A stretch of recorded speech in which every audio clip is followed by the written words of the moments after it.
All right, we are debating on whether or not a nation should be predicated on a religion. I am the affirmative side. I believe a nation should be predicated on a religion. From the concentration camps in Nazi Germany to the gulags in the Soviet Union, a country not based on a religion tend to spiral into disastrous bloodbaths.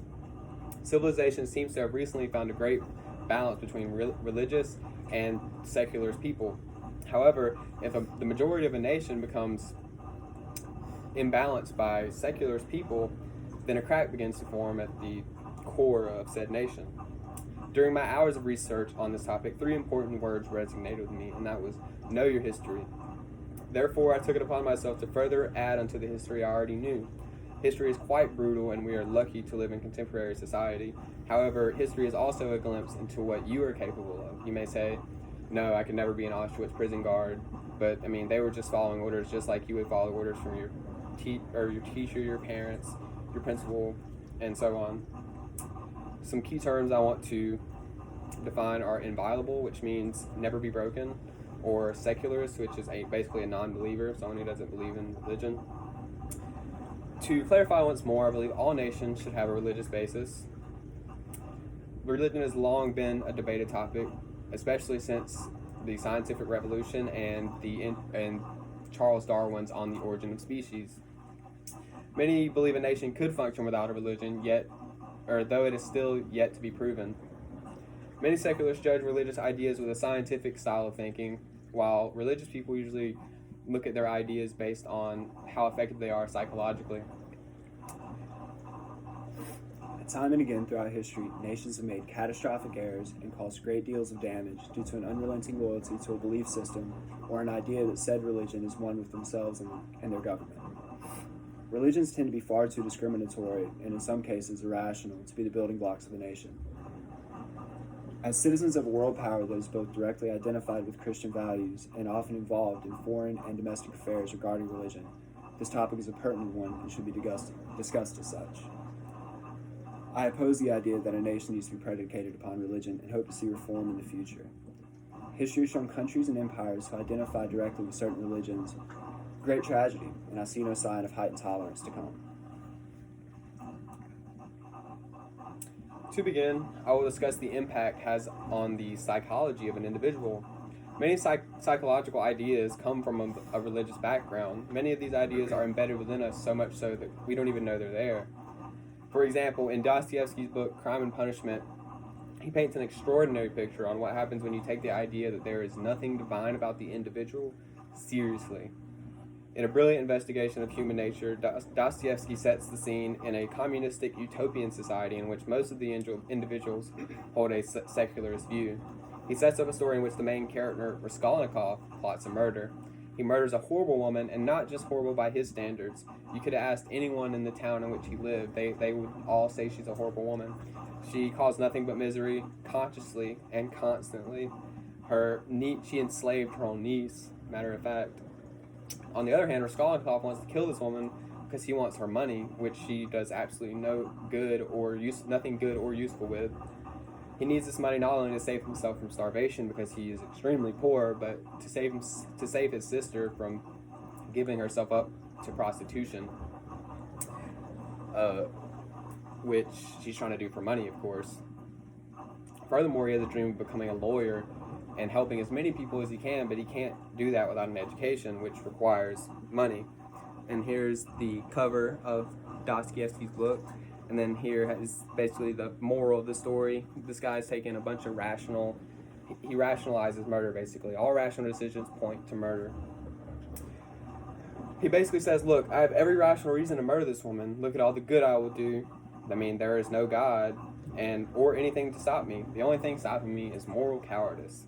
As Dr. Jordan Peterson explains, who's a professor of psychology at the University of Toronto, what he found out was that he broke an inviolable moral rule, something that spoke to his soul, so to speak. The rest of the novel is his sequential post-traumatic unraveling.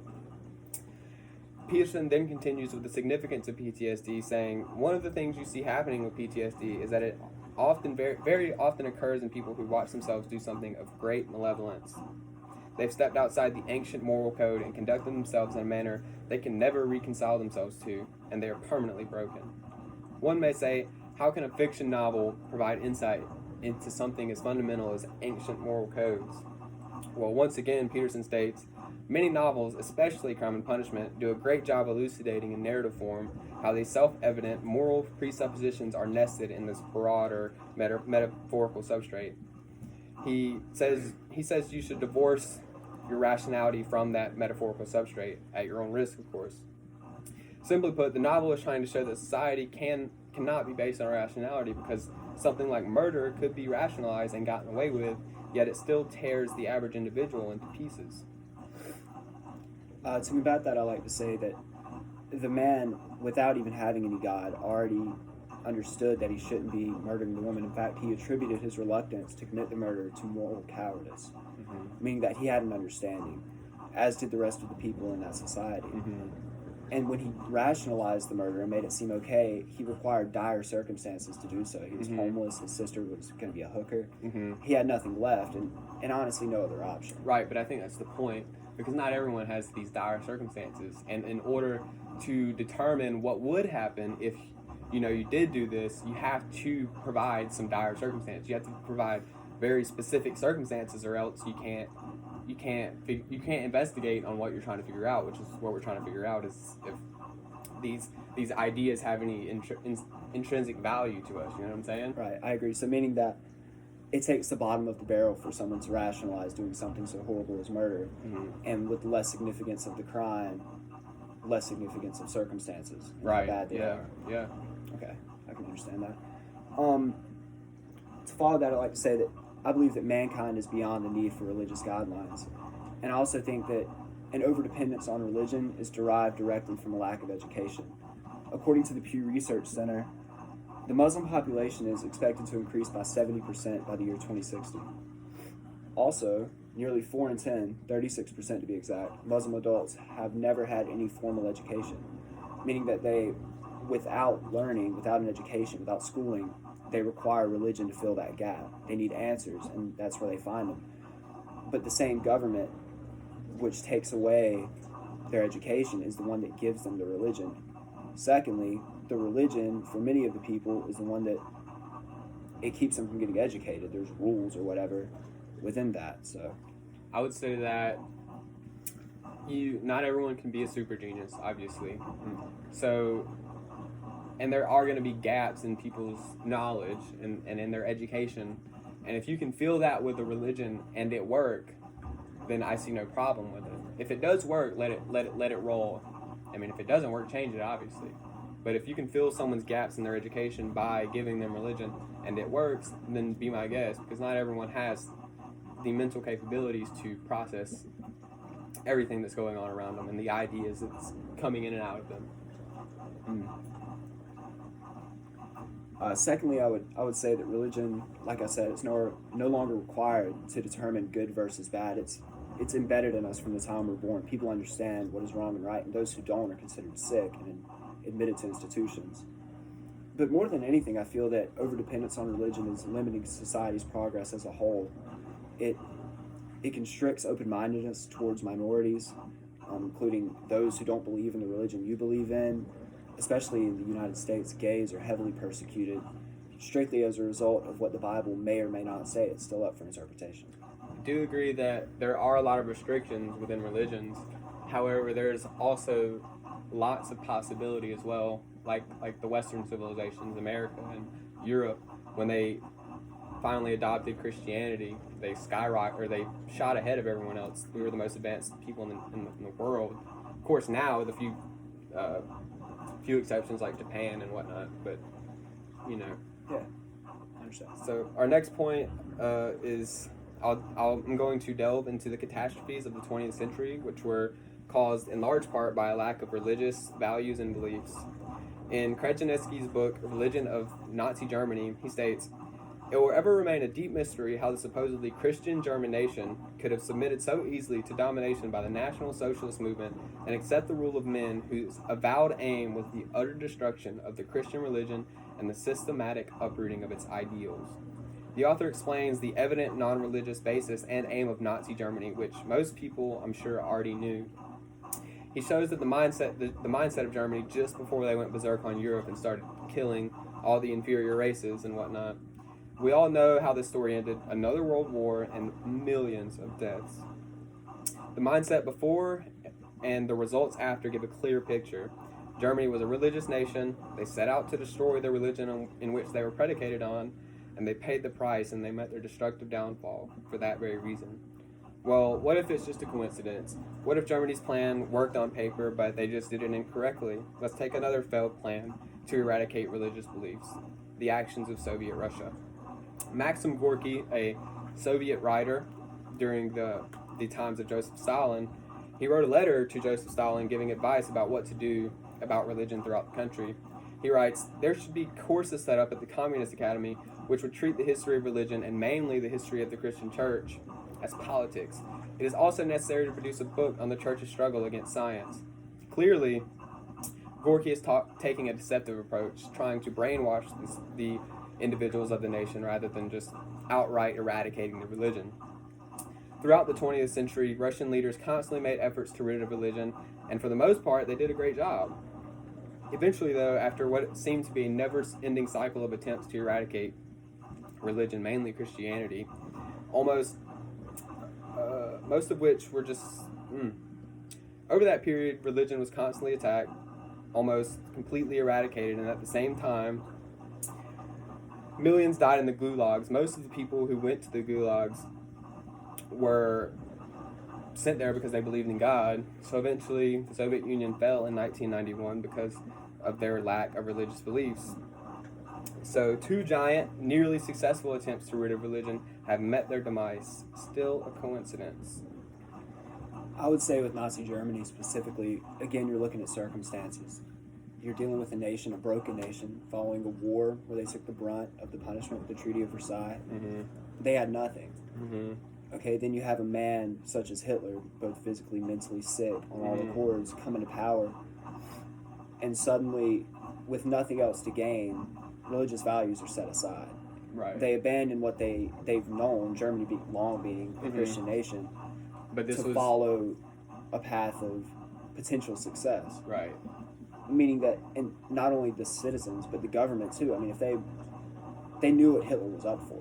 Mm-hmm. You know, if they wanted him out of power, they could have managed that. Okay, so Hitler proposed the idea to get rid of all religions and get rid of these inferior races, right? Mm-hmm. Okay. Now, he did just that. He did exactly what he said he was going to do. They followed along with him because they thought eventually it would be better for them in the future. Right. However, that did not happen. They fell. Hitler killed himself, and a lot of people died, and nothing good came of that time in Germany. So what I'm saying is, the fact that they did abandon that religion, they met their demise at the end. True, but did his plan not work due to religion overpowering what he was trying to do, or did it not work due to critical strategic mistakes regarding battle? It didn't work because the ideas on which that country was based on were bad. Like, I mean, clearly he thought it was okay to murder millions of Jews. He thought they were the problem. Which, I mean, if you're based in a religious society, it's obviously going to tell you don't kill thy neighbor, don't kill other people. Sure. So, Especially not the children of God. Especially not the children of God. God bless the Hebrews. God bless the Hebrews. All right, so I'll come in and I'll go against that by talking about wars and deaths attributed to an overabundance of religious beliefs. Arthur Charles Mackay said, "Now what was the grand result of all these struggles? Europe expended millions of her treasures and the blood of 2 million of her children." This is in reference to the Crusades, which took place for roughly 200 years, from 1200s, maybe the 1400s, somewhere in there, where essentially the Christians of Europe were attempting to keep or convert the Ottoman Empire to Christian beliefs when it was under Muslim siege. And once again, you see, the nation was so passionate about the religion that it was willing to send millions upon millions of its citizens, its young men, to die for something which honestly had no business being moved over there. Mm-hmm. I mean, no one desired it except for the people who weren't involved to begin with. To that, I can partly agree. So let's say we have a scale basically, and there's the happy medium in the middle, as Miss Waters calls it. Mm-hmm. Here's the seculars on the end, and here's the super religious people on this end. Yeah. Of course, if there's one of too much, bad things are going to happen. If there's too much religion, like you said, the Crusades and the wars are going to happen. Right. And if there's too less of it, then bad things like the 20th century happen. So I think we can meet in the middle there and say that it's good to have a balance of both. And I think too much of either one is definitely catastrophic. Well, with balance, you find balance in Muslim nations. Islam is split into two categories, Shiite and Sunni. I'm not exactly sure of the differences, but I know that they fight quite often. In fact, out of 49 Muslim countries, 41% have experienced civil war, and this is from 1946 to 2014, according to Ida Rudolphson and other members of the Peace Research Institute in Oslo, Norway. Once again, with the Muslim countries, they're a drastic choice, but you see that it causes division. People seek division in their groups. They want to be set aside and identify with a certain thing. But when you cause division in something so prominent that people are so passionate about, like religion, it creates even more drastic circumstances. Mm-hmm. And I can agree with that. It can create drastic circumstances, but it can create lots. It can have endless possibility as well, just like the Western civilization, like I've said. I suppose there the argument would be whether or not the prosperity can come without religion. Mm-hmm. And then, yeah, that's exactly what we're arguing. Yeah. So our last point, I want to discuss the various forms of truth, religious and scientific, and what scientific thinkers get wrong about religious truth. So let's separate it into two categories. We're going to call it religious truth and scientific fact. So truth and facts are two separate things. In Rahman's article on scientific and religious truth, he distinguishes between the two. He describes facts as items of information about the world around you. However, he describes truth as interpretation and apprehension of a fact. The distinction between the two is extremely important, as facts only serve as information-based, static purpose. However, as summed up perfectly by Rahman, once a fact is apprehended as truth, it becomes dynamic. That is to say, it is no longer an item of information in the external world, but can serve some other purpose. So basically, if the fact can be put into action by us and have consequences, positive or negative, then they are truth. So sacrifice, for example, if you study the night before your test, you sacrifice going to hang out with your friends or playing the video game to study hard to make a good grade on the test. You sacrifice that in order to get something in the future. So that would be an idea of a truth. Most religious ideas are simply words, yet when put into action, they may yield results, making them truths. It is the very idea of putting wise words into action that creates successful societies. For example, the Western societies of Europe and America form societies built around the idea of a sovereign individual. This led to the West quickly surpassing everyone else and becoming the dominating force in the world because of its citizens' ability to constantly turn words in an ancient book's pages into beneficial results. Now, one may argue, isn't a scientist taking a formula from pages on a book and applying it to the real world to yield results, or beneficial or negative results, the same thing as the truth? Well, for cases such as these, we have to split truth into two separate categories. So there's fact and truth, and then there's two separate truths. And those two separate truths are exopotent truths and endopotent truths. So a professor of biology at Harvard, Ursula Goodenough, her last name's actually Goodenough, she describes endopotent truths as they furnish us with the capacity to alter, manipulate, formulate in consistent terms, and predict occurrences in the world around. On the contrary, she describes endopotent truths as contributing positively or negatively to our inner experience as human beings, use profound perceptions induced by cultural upbringing and or personal sensitivity to the world around. They are deeply meaningful and spiritually uplifting to individuals. Ultimately, if there is a religious idea that everyone can collectively put into action and get the same results each time, then it is an endopotent truth. With that, I don't necessarily think that what you're referring to as religious ideas necessarily stem from religion itself. I think they're embedded in all of us to begin with. That's how they were put into religion in the first place. But with that, before you continue, So if there was this one man or 10 men who created these sources of wisdom, right? Right. And obviously, if they are human, those ideas would be embedded with them. You're right, but so you see some wise words or something, and they automatically resonate with you, even though you've never seen or comprehended those exact words. But you feel like they've been a part of you before. It's something that you felt that's fundamentally true to you as a person. Right. That is what that is, basically. That is a religious truth. That's what you would call it. Right. So putting the words into an action and getting positive results. But the things which are defined as religious truth don't necessarily have to come out of religion. Mm-hmm. I mean, the sage, which you're talking about, doesn't have to be a religious man. It could just be a wise guy. So like Buddhism, for example. Buddhism doesn't have a god, but they have good values to follow by. Right. They have examples of teaching. Okay. Yeah. So what I could see that it gets tough around there because I don't really know how to navigate those waters. But I would say that all religions in the world, they each have a common intrinsic value that can be extracted from all of them. One. Right. Each of them has something in common, and that's what's keeping them together.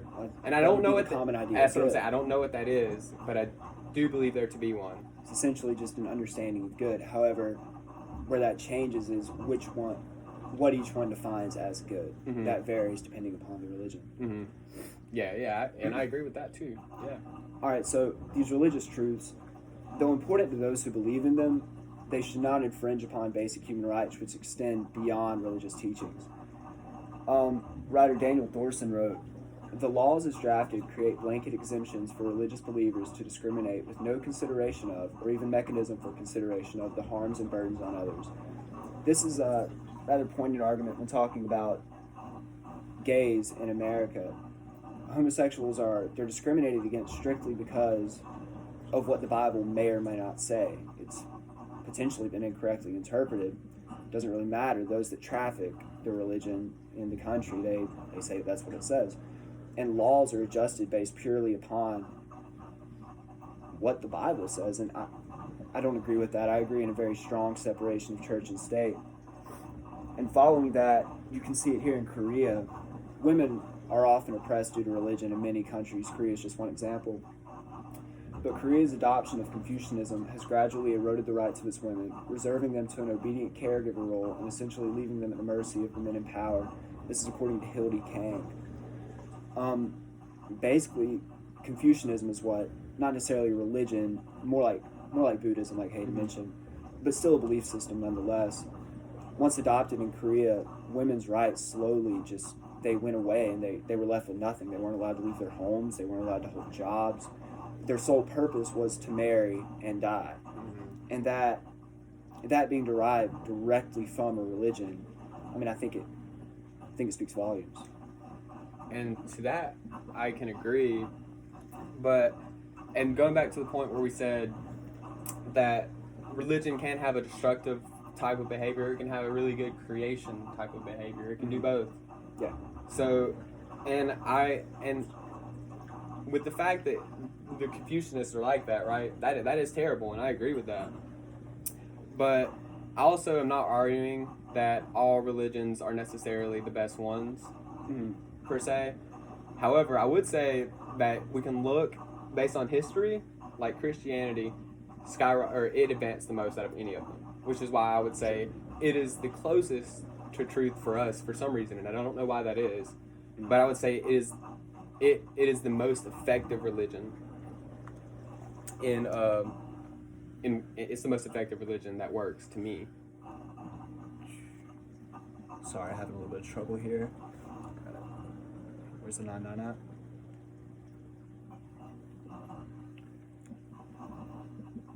What was that she said, actually? Just continue talking. I was talking about how all even though that's bad religion, obviously, but I'm not arguing that all religions are necessarily good. Right. I'm not arguing that they improve society, but you can look at all of them and you can pick which ones are the most effective, which in my opinion is Christianity. Okay. Yeah, I mean, I think that's hard to argue considering the progress Western civilization has made and the way you look at other countries, their religion. I mean, India, for example, with the caste system, Hinduism, it also linked, they're the lowest educated religion in the world. Mm-hmm. But still, I think Christianity, because we live in a Christian nation, Mm-hmm. we're less likely to identify its downfalls. Mm-hmm. And I think many of Christianity's problems they're not necessarily seen in day-to-day interaction, Mm-hmm. but in the United States specifically more so in lawmaking, being the Mm-hmm. primary one. With gays, their gay marriages, it's been legalized in all 50 states. Right. People are constantly trying to write it off Mm-hmm. and make it illegal. Secondly, with abortion, many have a moral issue with abortion, not even linked to religion, Mm-hmm. but primarily in my experience, making arguments against it, when making arguments against getting rid of abortion, Mm-hmm. the argument for it is that the Bible says it's wrong. Right. And with that, And- I don't think that the Bible should be the basis on which we make our laws. Right, but the fact that like ideas like abortion and what was the other one you mentioned? Gays, how those come up, okay, and they get all mixed up with the religious teachings. The thing is, because of these things, people want to abandon religion because it makes it hard to determine things like this, right? Right. But in abandoning the religion of the nation, you lose so many more other ideas, though. You lose so many more other more values when you're trying to eradicate it for just a certain few things, but you're losing so much more. And I think that might have been true 1,000 years ago when man was more barbaric. Mm-hmm. But I feel like man's progressed to a point now where we already have these ideas. Now, being based upon religion is strictly confining us to certain belief system and certain things, because even if we feel like this may not be morally wrong, Mm-hmm. according to God, it is wrong, Mm-hmm. and no one's willing to defy that Right. if you're a true believer. Right. So I really think at this point, it's more oppressive than anything. Mm-hmm. See, I see what you're saying, but it like we said before, it always comes down to very specific circumstances. So you have to look at all these circumstances, and then you can make your decision. It's hard to broadly state the ideas of religion and whatnot. Yeah. It's so individualistic. It's so based on the circumstances of the individual. Right. When you argued earlier that if we were to get rid of religion, we'd lose all these ideas and teachings, right? Mm-hmm. But now we already have them. If we were to, if a nation was built in the middle of the ocean, an island nation, Mm-hmm. and they decided here we won't have religion, those ideas are still embedded in the people who go there. Mm-hmm. We've already been taught them. And no one's really given a nation not predicated upon religion a chance. Can you name one that doesn't? Oh, they have not. If it exists, it's because Mhm. they're third world country and they're living tribally, Well, where they still have their polytheistic religions Right. that they believe in. And there's, of course, the two examples in 20th century, Germany and Russia. Those are two examples of when they tried it. But a lot of people today, like yourself maybe, think they could have done it better, a different way. There's different ways to do it, which may be, but we haven't proven that yet. But we've gone on too long though. We got to finish up. Okay. So, to conclude, let's see. The boundaries of my knowledge are beginning to stretch, and so now is a great time to summarize everything we've discussed. In short, through everything discussed, religion is the foundation for many ideas we believe today. As many things we believe, we do not even know the source of. Religion is everywhere, and we are aware of it, or whether we are aware of it or not. Without it, destruction comes soon after. Religion has psychological ideas fundamental to a functioning, happy person. Without religion, disasters like the 20th century are bound to occur. What is actually true is often hard to determine, which is why many separate distinctions are necessary when discussing religious and scientific truth. So, say you live in a beautiful town with great people, but there's this one old hag who constantly harasses you and the citizens, and she's just an overall drag. The citizens, including the police, they pay you to get rid of her. Do you do it even when everyone, including the police, is on your side? Will you obey the ancient moral laws, or will you let that little voice in your head calling you a coward overcome you? Before exiting, I'd like to reiterate my points that mankind's evolution in both a psychiatric and societal sense has surpassed the need for religion to operate. Furthermore, the destruction caused by radical action and impression that follows entrenchment in a particular belief system far outweighs the sense of moral high ground gained. This can be seen and referred to in my previous points, which covered an astounding lack of education among different demographics, unjustified warring, and a contortion of laws and basic human rights to mesh with the religious agenda. It's rather easy to ignore the downfalls of religious indoctrination if you live in the Bible Belt and are not a member of a minority group. I fall in this category, as do most of you. But I urge you to consider the groups which you often disregard, or the questionable actions which you deem acceptable. Was that decision made on your own accord, or did a government with a book make it for you? Now, before we end, I wanted to talk about what I did on the slides because I didn't mention it when we did it. But basically, this was our second point about Nazi Germany and Russia. This is the Nazi flag, and here's the concentration camps, and then here's the Soviets and the gulags. Basically, that's what I talked about in the second paragraph. And here for me, you have militant Muslims up top, and in the bottom, you have a painting portraying the Crusades in Europe and Turkey. And then the last slide is here. We were talking about turning words into action. So I'm saying you need to take action before to see any results. And then here it's about truth versus fact. So like someone would say there's actually three sticks, but this side says it's four. So it's basically just a really confusing mess.